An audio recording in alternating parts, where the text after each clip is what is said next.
And so for decades, I carried that, and I was really good at being invisible while also looking successful, which is interesting, right?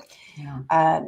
And this was across the board in my relationships and jobs and leadership roles. I knew how to show up. I knew how to be responsible. I knew how to say the right things, and all the while hiding the fears, the insecurities, the pain inside, until it finally got too much to bear. But before I got there, I started my business, and in 2013, it was really my business that brought up this next level of awareness of this pattern of showing up and yet hiding out at the same time, and silencing what was true for me. And it's funny because when you shift from being an employee, that was my path. I was a journalist, and I was in PR, and I was in marketing, but I was working for someone else. In a way, you have that safety net. Somebody else is writing your check. Somebody else is bringing in the business.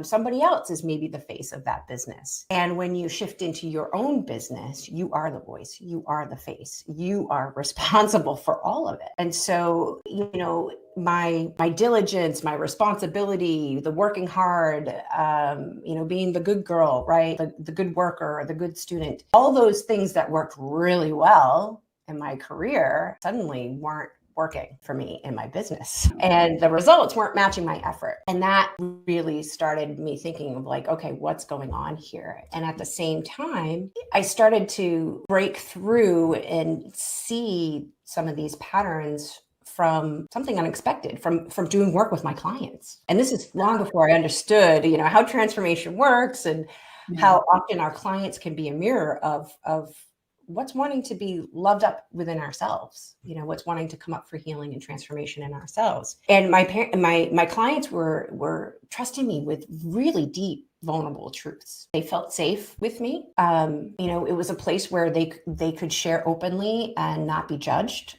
or be rejected. And that really cracked something open in me and gave me the courage to look at my own buried wounds